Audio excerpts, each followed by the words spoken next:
What happens when a former president flees a murder conviction? This is the unsettling reality for the families of Surinamese activists slain in the 1980s, who continue to seek justice for the loss of their loved ones at the hands of former President Desi Bouterse.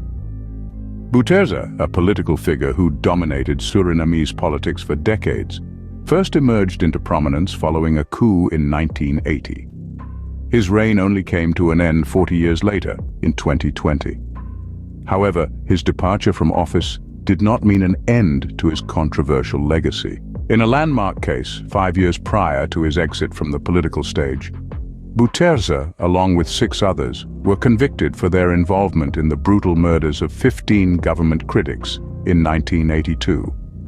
These victims were prominent figures in society, ranging from lawyers and journalists to union leaders, soldiers, and university professors.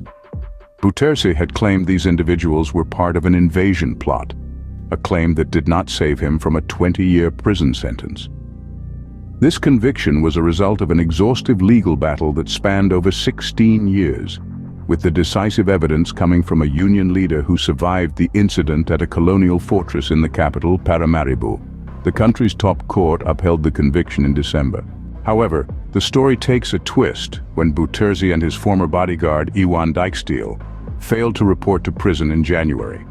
This sparked a manhunt and Interpol red notices, leaving the victims' families and the nation in suspense. Ishel Bradley, whose uncle was one of the victims, encapsulated the frustration and pain of this situation by stating, "It's like you've done half a job." She insists that if the verdict includes imprisonment, that should be carried out.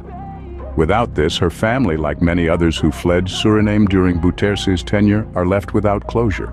Despite pleas from victims' families, human rights organizations, a trade union federation and others, Suriname's prosecutor's office has yet to provide any updates on the search for Bouterse and Dijksteel. In summary, the case of Desi Bouterse serves as a stark reminder of the pursuit of justice, even in the face of power and political influence. His conviction and subsequent disappearance have left a nation and the families of his victims in a state of uncertainty.